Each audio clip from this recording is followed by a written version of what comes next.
Some children cry in silence until their pain becomes louder than words. Chidi's cry came in the form of fire. The villagers woke up to thick black smoke rising from the only school library in Omuagu. It was just before dawn, and the fire danced wildly, eating away books, tables, and wooden shelves. People ran out with buckets of water, shouting and panicking. Children cried. The elders cursed. Everyone asked the same question: who could do such a wicked thing? Then, someone saw him, Chidi, the quiet, skinny boy who never spoke much. He was crouched in the bushes, watching the flames. His eyes were not filled with fear, not with guilt, just emptiness. Before he could run, the villagers caught him and dragged him to the town square. "Why did you burn the library?" one man shouted. Chidi said nothing. Another woman slapped his face. Still, he was quiet.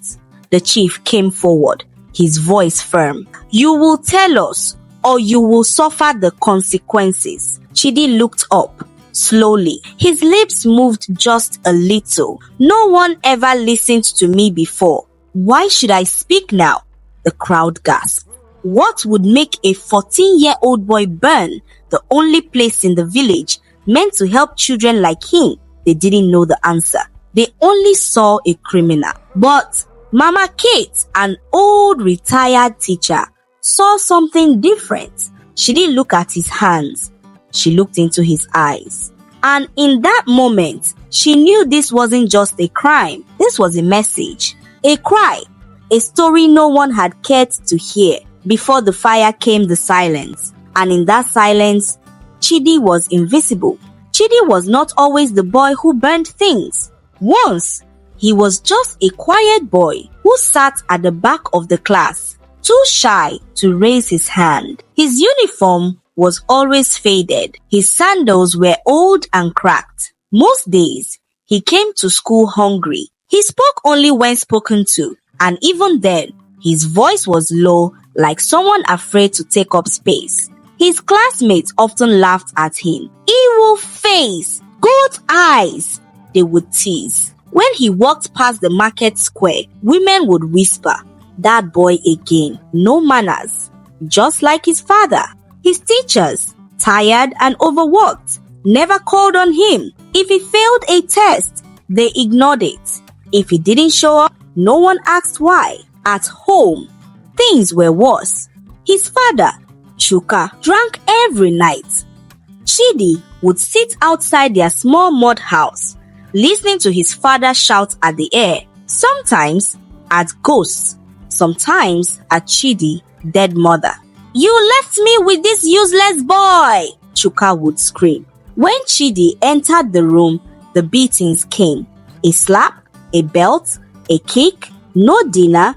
But Chidi didn't cry anymore, not after the age of 10. Crying felt like asking for help in a village that had already decided he was a mistake. Mama Kate had once taught in that school. She had seen hundreds of children, but something about Chidi always tugged at her heart. She remembered how he used to sit alone, drawing shapes in the dirt with a stick. She once tried to talk to him, but his father had chased her away, warning her not to spoil his son with pity. Now, as she stood watching the boy in chains at the village square, Mama Kate asked herself, how many times did we all walk past him without seeing him? Sometimes the only thing more painful than punishment is being misunderstood. Chidi sat alone in the cold, dark cell behind the village square. It wasn't a real prison, just a small mud room with a rusty iron gate, but to him, it felt like a familiar place. Quiet, forgotten, empty, just like the corner he always sat in at school, just like the inside of his father's house. The villagers outside were still talking. Some wanted him taken to the police in the city. Others said he should rebuild the library brick by brick. But none of them asked the only question that mattered. Why? Only Mama Kate asked. She came to the cell in the evening with a small plate of food jam porridge and a cup of water. She sat on a wooden stool outside the bars. Chidi didn't move. He just stared at the ground. "Do you know who I am?" she asked gently. No response. "I used to be your teacher in primary 3. You never looked me in the eye, but you always drew beautiful birds in the corner of your notebook." Chidi looked up, just a little. "I came to ask just one question," she said. "Why did you do it?" For a long time, there was silence. Then, in a low voice, Chidi whispered, "Because no one saw me until I did something they couldn't ignore." Mama Kate's heart sank. Chidi continued, his voice trembling but firm. "I was hungry, lonely, tired. Every day, I walked past that library, knowing I didn't belong inside it. I wanted to learn, but I didn't have the right uniform, the right books, the right name. So I burned it, not because I hate the village, but because I wanted them to feel the fire I've been feeling inside." That night, Mama Kate knew she didn't need punishment. He needed healing. When the world points one finger, the wise pause and ask, "What if we are all to blame?" The next morning, Mama Kate stood before the village elders in the open courtyard. The sun was already high, and a crowd had gathered. Everyone was waiting to hear the punishment Chidi would receive. The chief sat on his wooden stool, his staff in hand. His face was hard, unreadable. Mama Kate cleared her throat and stepped forward. "Before you give your judgment," she said calmly, "please let me speak." Some grumbled, others folded their arms. "I spoke to the boy," she continued, "and what I saw was not wickedness. I saw pain. We failed him, all of us. When he was hungry, we looked away. When he was beaten, we kept quiet. When he was mocked, we laughed. And when he finally broke, we called him evil."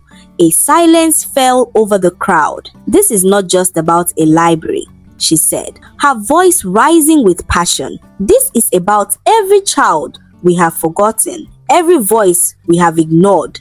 If Chidi is guilty, then so are we." The chief looked around. Some elders nodded slowly. A few still shook their heads. "But he burned down our future," one man argued. "Shouldn't he pay for that?" Mama Kate turned to him. "He didn't burn our future. He cried for help, and we still have a chance to answer that cry note with chains, but with change." The chief remained silent for a long time. Then he asked, "And what do you suggest?" "Let me take him," Mama Kate said. "Let him stay with me. Let him learn again, this time with love. If he fails, I will bring him back. But if he succeeds, maybe this village will learn something too." The crowd murmured, but the chief only nodded slowly. "So be it," he said. "Let us see what love can rebuild. Sometimes, all a broken soul needs is one safe place to begin again." Chidi followed Mama Kate silently through the narrow path that led to her compound. His hands were still dirty. His clothes still smelled of smoke. He didn't ask where they were going. He didn't care. In his heart, he believed this would end like everything else, people being kind for a moment, only to throw him away again.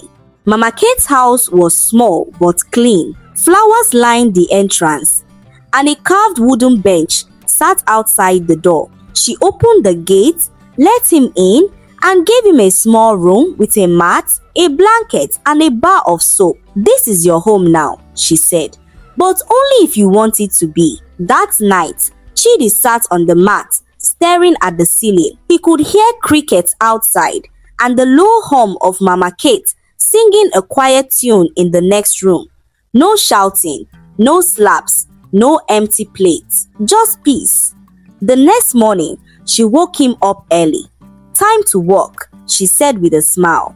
Not punishment, routine. She taught him how to sweep the compound, wash his clothes, and cook simple meals.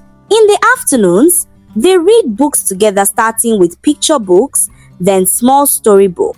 He stumbled on many words, but she never laughed. She only encouraged. As days passed, something inside Chidi began to shift. He started asking questions, started laughing a little, even started drawing again on the back of old calendar sheets. But at night, the fear returned. What if she changes? What if she gets tired of me too? One evening, he finally asked her, "Why are you helping me?" Mama Kate smiled and placed a gentle hand on his shoulder. "Because I saw fire in you, but not the kind that destroys. The kind that can light the way.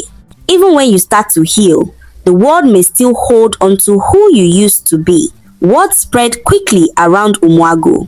Chidi is living with that old teacher. People whispered. She's feeding him, bathing him, teaching him like he's her own child. Some were surprised, others were angry, a few were just curious. Children walking to school would glance at Mama Kate's house, pointing at Chidi when they saw him sweeping or reading outside. "That's the boy who burned the library," one girl said. "He should still be in jail," another boy replied. Chidi heard them. He always heard them. The stares, the whispers, the mocking laughter.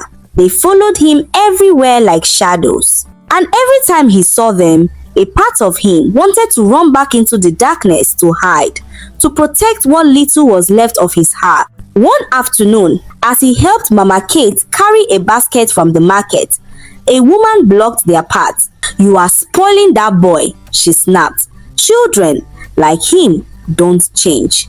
You see, Chidi lowered his head, but Mama Kate didn't back down. "And maybe children like him wouldn't have to burn anything," she said firmly. "If adults like us learn to listen." That night, Chidi sat alone outside the house. "They'll never forget what I did," he whispered. "They'll never forgive me." Mama Kate sat beside him.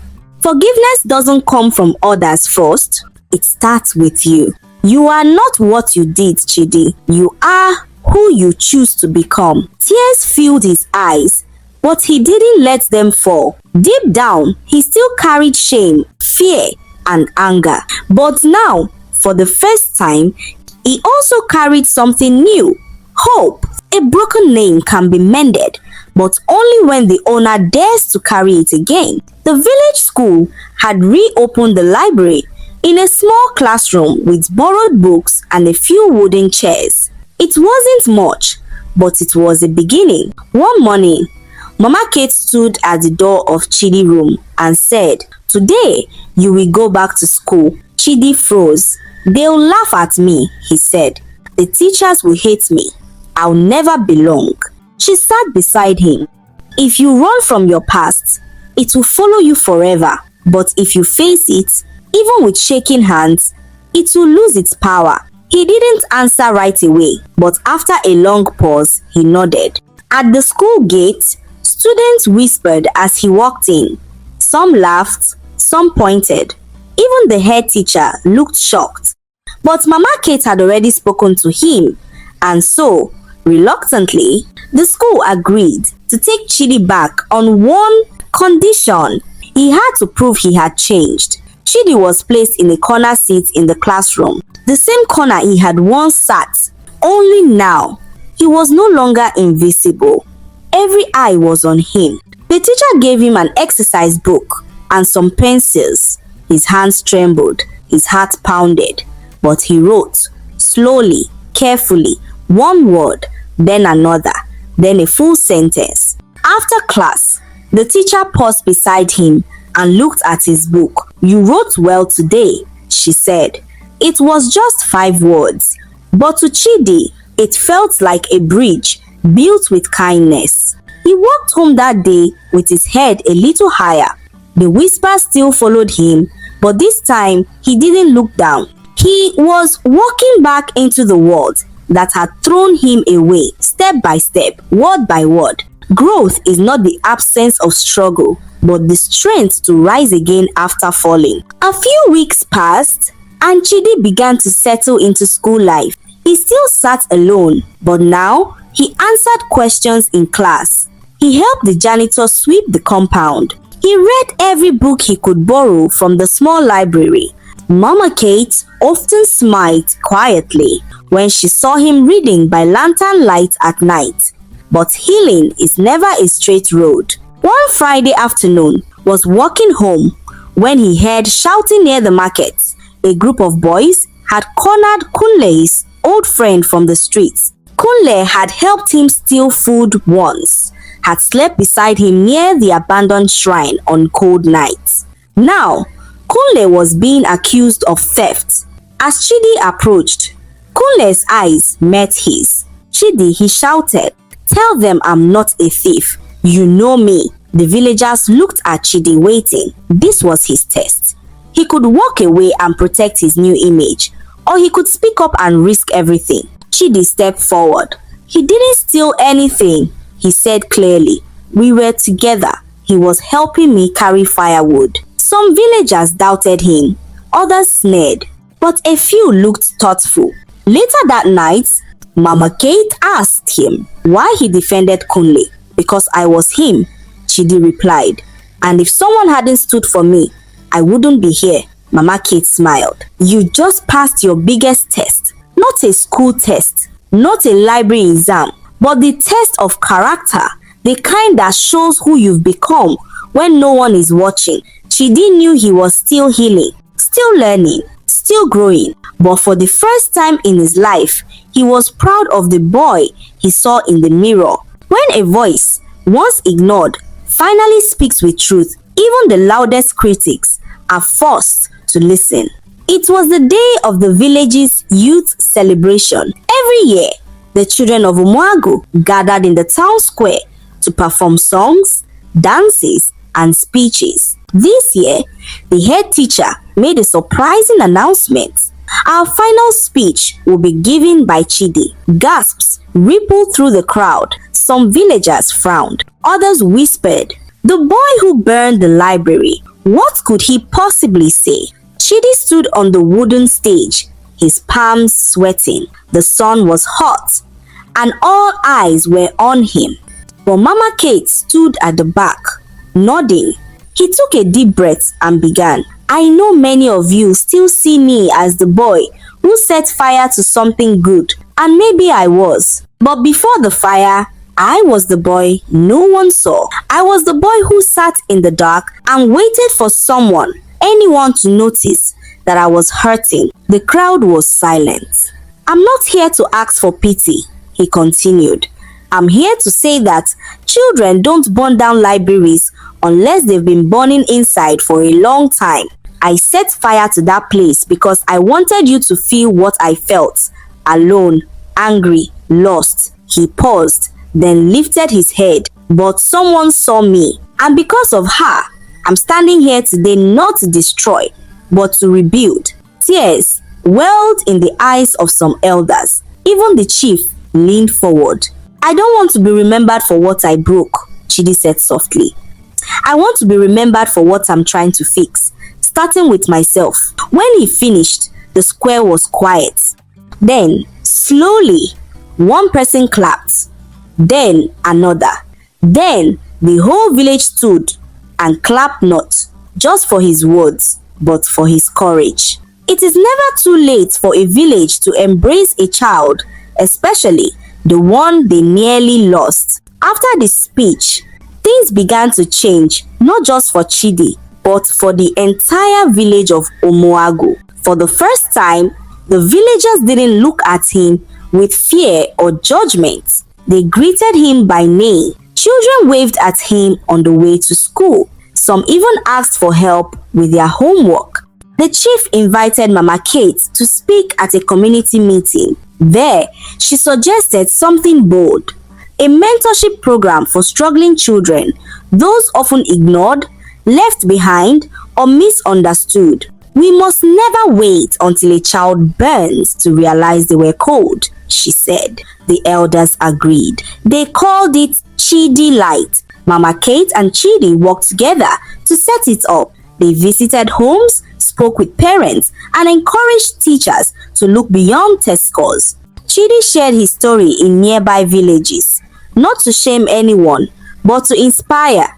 "We can all do better," he told them, and he didn't stop learning either. He spent long hours in the new library, studying harder than ever. His dream was to become a teacher like Mama Kate, someone who could see pain before it turned into destruction. Years later, Chidi stood at the same school, this time as a teacher.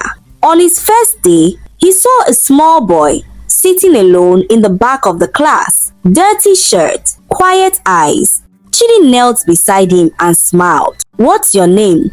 he asked softly. The boy whispered, "Chima." Chidi nodded. "Chima, I see you." And just like that, the cycle was broken. Moral lessons of this story are: when we choose to see, listen, and care, even the most forgotten child can become the light that guides a village.